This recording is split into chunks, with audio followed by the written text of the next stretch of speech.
자, 오늘은 우리가 책을 읽는 스피드에 대해서 한번 살펴보도록 하겠습니다. 우리는 정보 수집에 대해서 너무 많이 생각하고 그것에 대해서 되게 대단하다고 생각을 하는 측면이 있습니다. 그래서 오늘은 책 예시를 들면서 한번 우리가 책을 더 빨리 어떻게 하면 읽는지, 그리고 소비 속도를 높이는지, 그다음 이해력을 희생하지 않고 어떻게 하면 책을 좀 올바로 읽을 수 있는지, 그거에 대해서 한번 살펴보도록 하겠습니다. 이걸 통해서 우리는 서면을 읽는 정보 습득 능력도 올릴 수 있고, 여기엔 몇 가지 방법이 있는데요. 지금 두 권의 책을 예를 들어서 한번 살펴보도록 하겠습니다. 픽션과 논픽션으로 책을 예시로 들어서 살펴볼 건데, 첫 번째 책 같은 경우에는 논픽션, 그 다음에 픽션 책, 이렇게 같이 살펴보도록 할 텐데, 우리가 너무 빨리 읽으려고 하지 않는 책 중인 또 하나인 책, 이 베가본딩이라는 책을 통해서 한번 살펴보도록 하겠습니다. 그래서 먼저 단순하게 책을 한번 살펴보는 거예요. 그래서 책을 이렇게 넘겨보면서 지금 여기 보이시는 책처럼 그래프나 이제 어떤 글머리 기호 같은 정확한 구분자 같은 게 많이 있지 않아요. 그래서 텍스트만 대부분 존재하기 때문에 이렇게 첫 번째 단계에서는 책의 구성이 어떻게 되어 있는지 한번 살펴보는 거예요. 그래서 페이지당 대략 몇 개의 단어가, 특정 단어가 속해 있는지 책을 이렇게 오른쪽으로 펼쳐보면서 전체적으로 파악을 해보는 것입니다. 그래서 10줄에 있는 단어의 수를 한번 세보는 거죠. 그래서 먼저 단어를 계산을 해보는 거예요. 그래서 총계를 10으로 나누면 한 줄당 평균 단어 수를 볼 수가 있어요. 대부분의 책은 페이지당 줄수가 일정하게 되어 있어요. 예를 들어서 곱하기 30이라고 하면 한 페이지당 평균 10단어가 있고 페이지당 300단어가 있어요. 그래서 이렇게 되게 쉽게 생각을 해볼 수가 있죠. 다음에 할 일은 이게 설정을 하는 거예요. 그래서 우리가 정상적인 속도로 읽는데 집중을 할 거예요. 물론 여기서 실험적 또는 관찰자 효과가 있으므로 약간 다를 수가 있어요, 사람마다. 그래서 우리들은 각각 수학을 할 수 있고, 그 다음에 그것을 곱해서 대략 몇 단어를 읽었는지 한번 살펴보도록 할 거예요.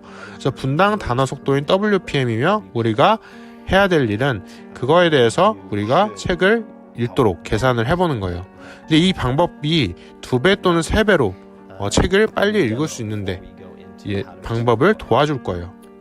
그래서 책을 어지럽히는 방법에 대해서 알아보기 전에 우리는 먼저 한번 살펴보는 거예요. 지금 손가락이 보이시나요? 이 손가락이 보이나요? 네. 계속해서 손가락이 보이죠? 그래서 이런 것처럼 우리가 읽는 법에 대해서 계속해서 집중을 해서 살펴보는 거예요. 그래서 우리가 대부분 읽을 때는 우리는 한 단어씩 읽음으로 처음에는 좀 읽는 속도가 느릴 거예요. 그래서 왼쪽 단어에서 오른쪽 단어로 이동하는 식으로 우리가 이렇게 논리적으로 볼 때는 우리의 초점이 이렇게 이동을 하게 되죠. 아까 손가락을 봤던 것처럼. 그래서 여기에서 중요한 부분은 일부 페이지에 선을 그려보는 거예요. 그래서 양쪽에서 한 단어씩 들여쓰기를 해보는 것이 좋아요. 지금 제가 책에서 이렇게 적어놓은 것처럼 한번 이렇게 펜으로 그어보는 거죠. 그래서 양쪽에 이렇게 펜으로 그어서 지금 보이시는 것처럼 이렇게 보이시는 걸 볼 수가 있습니다. 페이지의 양쪽으로 내려가는 줄이 있고 왼쪽 끝까지 이렇게 내려가는 줄이 보이시죠? 그래서 특정 줄에서 시작해서 특정 줄로 끝나는 거죠. 그래서 마치 타자기가 있는 것처럼 이렇게 우리가 보면 지그재그로 이동할 수 있는 걸 볼 수가 있어요. 그래서 단어가 어떻게 보면 이동을 하는 거죠. 근데 여기에서 중요한 부분은 우리는 계속해서 전체적인 단어가 잘린 부분이 있겠지만 이해를 할 수 있다는 거죠. 그래서 만약 이 작업에 대해서 5페이지나 10페이지 정도 연습을 해봤을 때 여러분들은 들여쓰기를 하면서 읽을 수가 있다는 뜻이에요. 그래서 이런 것들을 우리 스스로 훈련을 한번 해보시는 걸 추천을 드릴게요. 효과적으로 우리는 중심부 부분부터 어떻게 보면 3분의 1부터 집중을 되게 많이 하는데, 오른쪽 페이지로 이제 아래 점을 찍는 지점에 도달하도록 훈련을 계속해서 해보는 거예요.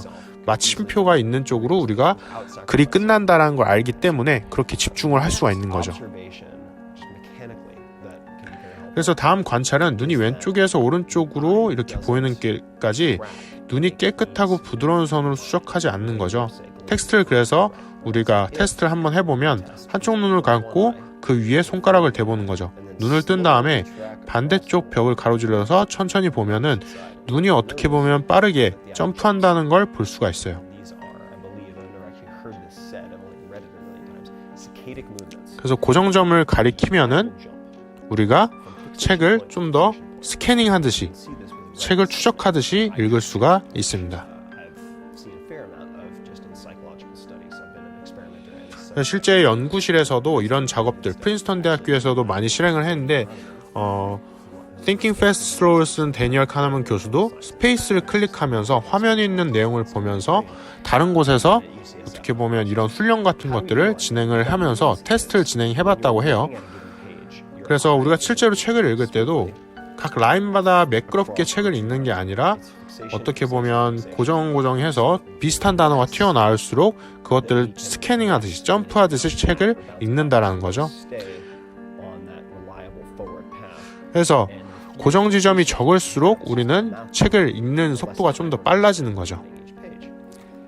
그래서 우리는 각 페이지를 읽을 때마다 시간을 할애하게 되는데 우리는 이렇게 뒤에서 따라오는 듯한 이런 페이서를 활용해서 손가락을 활용해서 책을 읽어보는 거죠.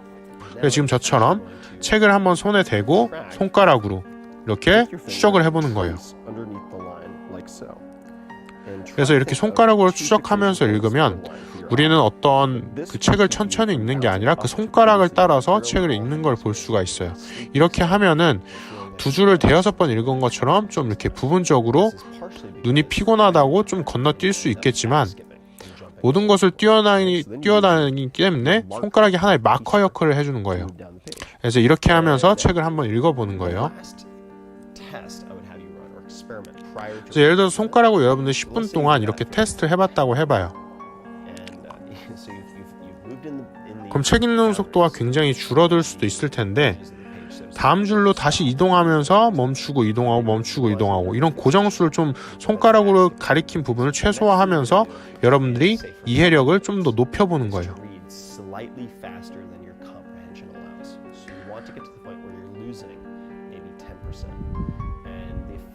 그래서 실제로 우리가 완전한 이해로 읽기에서 편안하게 읽기 위해서 우리는 계속해서 이런 재설정하는 연습을 해보는 거죠. 지금 제가 설명드린 방식은 어떻게 보면 책에 대해서 조금 새로운 방식일 수도 있고 그 다음에 여러분들이 기존에 배워왔던 읽었던 방식과는 약간 다를 수가 있어요. 그래서 여러분들이 책에 대해서 적응하는 방식을 책의 종류마다 약간 다르게 한번 설정을 해보면 좋을 텐데 이러한 방식이 여러분들이 이해력을 조금 손실시킬 수도 있고 이해력을 더 높여줄 수도 있어요. 그래서 여러분들이 해야 될 것은 분당 단어 속도를 다시 한번 테스트해봄으로써 여러분들이 해당 책에 대해서 완전한 이해력을 갖고 있는지 다시 한번 테스트를 해보는 거죠. 그렇게 함으로써 저 같은 경우에는 이 지침을 따르면 책을 이해할 수 있는 어떻게 보면 이해력을 좀 더 높일 수 있다.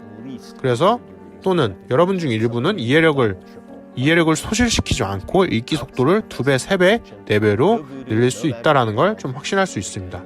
그래서 시각적 인식에 대해서 눈의 역학에 대해서 이해한 다음에 그리고 인쇄된 페이지에 대해서 그 눈의 역학에 따라서 최적화할 수 있는 방법을 여러분들은 여기에 책에 적용시켜 보시면 좋을 것 같습니다. 그래서 여러분들은 더 느리게도 읽을 수 있고 더 빠르게도 읽을 수 있지만 그 읽는 속도 또 읽는 범위에 대해서 여러분들은 좀 더 책을 재밌게 읽을 수 있을 겁니다. 마지막으로 책을 추천드리면서 마무리 짓도록 하겠습니다. 더 나은 탐색을 위해서 여러분은 책을 재밌게 읽도록 하길 바라겠습니다. 감사합니다.